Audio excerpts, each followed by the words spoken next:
Now, we are at episode 40, and this is quite a big milestone for me, but I just wanted to put out there that we are definitely not going to be joining the European Super League, mainly because we're not good enough to be in it, and mainly because we don't make enough money as a club, but I just wanted to put out there that we are not going to be joining the elite. But I was sort of hoping that the big six that are signed up to the European Super League get booted out of the football pyramid in this game, because then it means I get promoted to the Premier League by default. I mean, imagine that. In the last episode, we took on Preston North End in the league and drew them 0-0 in probably one of the worst games under my reign as Wycombe boss, and then we followed that up with a 1-0 win over Sheffield Wednesday in the FA Cup third round, where I proclaimed that I hope we got a better team in the next round. You know, a big team for once. We never seem to get big teams in the Cups, and it would be nice to have an actual big tie to actually focus on. I ended up getting Brighton again. We got them 3 seasons ago in the FA Cup 5th round, and we lost to them by a goal to 0, and now we got them in the FA Cup 4th round. Football Manager clearly just don't like me, do they? Now, following that win over Sheffield Wednesday in the FA Cup, we then took them on again in the league at home, and Niall Huggins, who's a left back and was playing up front for Sheffield Wednesday, gave them the lead. But our own Niall then pulled us back in, and Niall Ennis managed to equalise in the second half and managed to get us a 1-1 draw. And then following that draw over Sheffield Wednesday, we took on Bournemouth away from home, and Mariano gave them the lead after 15 minutes in the first half, a team that are currently going for automatic promotion. But then Luca Connell scored directly from a corner kick, which is the first time I've ever seen that happen. But then Mariano scored 3 minutes later, just before half-time, to give Bournemouth all 3 points. We then took on bottom of the table Millwall at home, and John Marquis gave them the lead after 60 minutes, and he fired in from close range. But Keena Davis finally scored his first goal in, I think, for about 3 months by equalising. But then Owusu then put Millwall into the lead with this strike from about 30 yards, which looked like it was going to give Millwall all 3 points before Niall Ennis once again managed to equalise and get us a 2-2 draw. And 2 penalties decided the outcome of the Brighton game, as Fedor Chalov gave Brighton the lead in the first half from the penalty spot. But then with 10 minutes left on the clock, Liam Cullen then scored from the penalty spot and made it 1-1, which meant we had to go to a replay. But in this episode, we do take on Queen's Park Rangers away from home, a team that are also going for automatic promotion,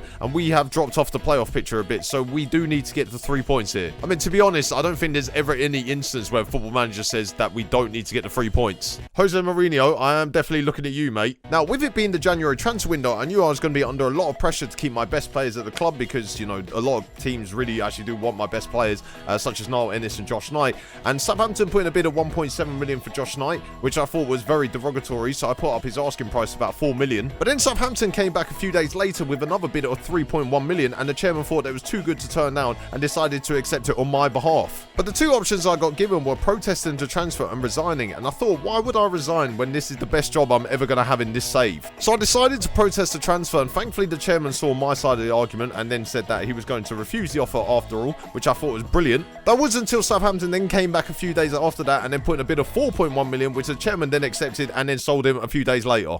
Great. I signed this bloke for £16,000 at the end of the first season, and now I've sold him for 4.1 million, but he's the best player I had. And why have we sold him to Southampton of all teams? Josh Knight does realise that we've beaten them 4 times in a row out of 4 games. What are you thinking? Some more transfer news for you is that Domen Zajec, a player that brought in on loan for the season from Roma at the start of the season, he's gone to Crystal Palace on a permanent transfer, which means his loan deal has ended here. And the thing is as well, I didn't even realise that had happened. I didn't get any news article whatsoever. It was only when I went to one of the games and Domen Zajec had disappeared, and found out he's at Crystal Palace now. D'Amico Dehaney has also left the club to join Oxford United, who are currently in the division below us, and it's just not really hit the ground running at the club. I thought he was championship standard. I've quickly realised he isn't, and I've decided to sell him. My 4th choice goalkeeper Curtis Anderson has also left the club to join Italian side Crotone on a 2-year deal. I mean, that is probably one of the stranger moves I'm going to see in this save. The transfer of Josh Knight to Southampton is also a new record sale, because the one before that was 2.5 million selling Jordan Ibe to Liverpool. I mean, to be brutally honest, I forgot Jordan Ibe existed until this news article came up. Let me on a train once though. What a guy. That's a humble brag. Now, with Josh Knight leaving, it meant I had to go and bring in a new centre-back, and I actually was looking at this player to bring in alongside Josh Knight, but unfortunately that hasn't happened, and so he's now his direct replacement. But joining us for £2 million from Sunderland is Keane Bryan. A lot of you might be familiar with him from his time with Sheffield United in the Premier League, but he is a very solid player. He's been playing League One all season, but he's clearly too good for that level, and I think he will actually fit in really well at the club. And to be honest, it gives me another option at left back if I need it. After scoring against Millwall to bring us back to 2-2 and get us a draw, Niall Ennis is now 1 goal away from getting 20 league goals a season, which means he gets another bonus. And that was the bonus that I put in his contract just recently as well. Probably should have waited until next season to put that in his contract. My director of football has also come to me and said that Alex Samuel doesn't deserve a new contract at the club because he's just not good enough. And now I've decided that I'm going to be finding a new director of football in the near future. Keenan Davis has also pulled his thigh, which has put him out for 2 weeks. And that is just brilliant news for me because, I mean, I can't really think of anything positive to say about that. Or negative, to be honest. And after our 1-1 draw against Brighton, apparently the gate receipts of 250k was the most we've actually taken since our last game against Brighton in the FA Cup 5th round, where we took 230k. I mean, how does that make any sense where we're playing the exact same game just a round earlier, but I seem to have taken more money in than before? I mean, as far as I know, the ticket prices are still the same from the first season I took over. I mean, the quality of football is definitely not improved. And for the first time, finally, we were drawing it against a big side in the FA Cup, although we do have to overcome Brighton in the replay.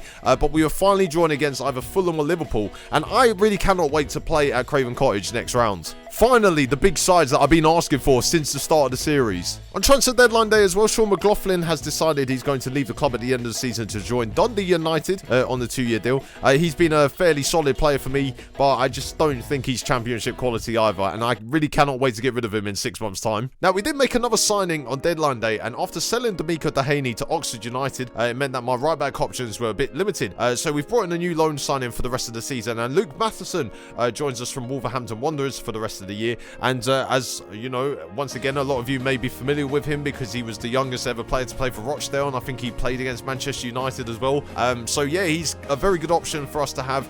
Probably won't play as many games as I would like him to, just because Barley Mumba is our best right back. But we'll see how it goes, and he's just another good option for us to strengthen the defence. Zeg Medley has also come to me with his concerns because apparently I haven't strengthened the midfield in the most recent transfer window, but he does realise that there aren't really any midfielders that I need to bring in because my midfield is pretty strong as it is. I'm going to assume that is not music to his ears. Ralph Hasenhüttl, who is the manager of Queen's Park Rangers, has also come out and said that apparently the reason we're overachieving is because every other team in the league is being poor. I mean, he has a fair point, to be fair, because we're 8th in the league. Why are Wycombe Wanderers 8th in the Championship? Now, we move into our game against Queen's Park Rangers away from home, and we do need to get the win here because a win would solidify our place in the table and hopefully keep us within the unlikely playoff picture that we found ourselves in, and the defeat would actually send us plummeting down the table. Keane Bryan is thrown straight into the starting lineup to make his debut on the series, playing alongside Robbie Cundy at centre-back with Barley Mumba and Trevor Clark being our fullbacks. Jacob Davenport will play ahead of them in the defensive midfield role, with Luca Connell and Alex Patterson playing ahead of him in the centre midfield. And Alex Samuel and Morgan Whittaker will play on the wings with Niall Ennis leading the line for us. And Luke Matheson is also on the bench because I can't really get him into the team at the moment. Now, I'm not going to beat around the bush here, but I mean, I have played some very strong teams in the Championship this season, and Queen's Park Rangers are 3rd in the league with a team like that. Are you having a laugh? And yes, before anyone brings it up, yes, I know I'm 8th with a team that is actually being carried by one striker. I mean, some cynics out there would say that I'm expecting the 3 points, but I just want a good performance because we haven't had one of them for a long time. I mean, if we could get the 3 points as well, that'd be an added bonus. Within the first 2 minutes, QPR got the first highlight of the game as the ball found its way to Victor Gyökeres, but he fired it wide when it probably should have actually hit the target. I mean, with finishing like that, I'm not at all worried that Queen's Park Rangers are going to beat us. A couple of minutes later, Queen's Park Rangers hit us on a counter-attack from our own free kick, and Ben Woodburn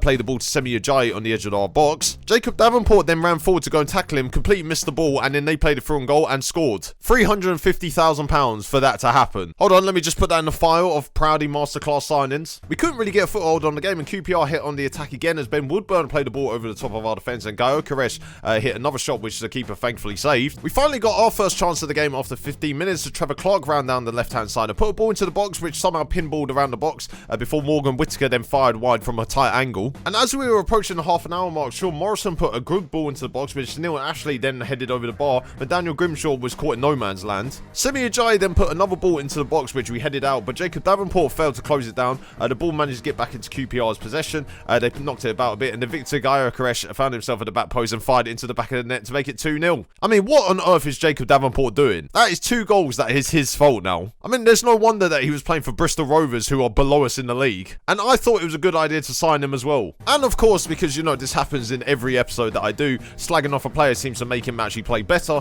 because then Jacob Davenport played the ball over the top and Alex Samuel then fired it into the back of the net to bring us back to 2-1. Literally 30 seconds in between the goals. 30 seconds. I mean, let's be honest, that's a fantastic finish by Alex Samuel on his weaker foot as well. I mean, he's not scored many goals this season, but I will gladly take that. And one of the more entertaining halves under my management came to an end as we were 2-1 down at the break. I mean, we haven't played too badly, but there is definitely room for improvement. We were probably the team on top in the first few minutes of the second half as Barley Mumba then got a ball into the box, but Morgan Whittaker headed it wide. Now Ennis had a pretty quiet game, but he played a lovely ball over the top for Alex Samuel to run through and goal, but then he forced a pretty good save from Anil Etheridge. Now Ennis would be involved in our next big chance as he played in EK Ogbo, who had come off the bench, but he fired a shot straight at Neil Etheridge when he was one-on-one with the keeper. And unfortunately, those were the only two big chances of the second half as we managed to lose 2-1 to Queen's Park Rangers, and it means we've now dropped down the league. I mean, let's be honest, I was never going to challenge for the playoffs. I mean, it's incredibly annoying, but I was never going to be challenging for the playoffs, so now I'm going to have to be sitting in mid-table for the rest of the season. I mean, what a great season this is turning out to be.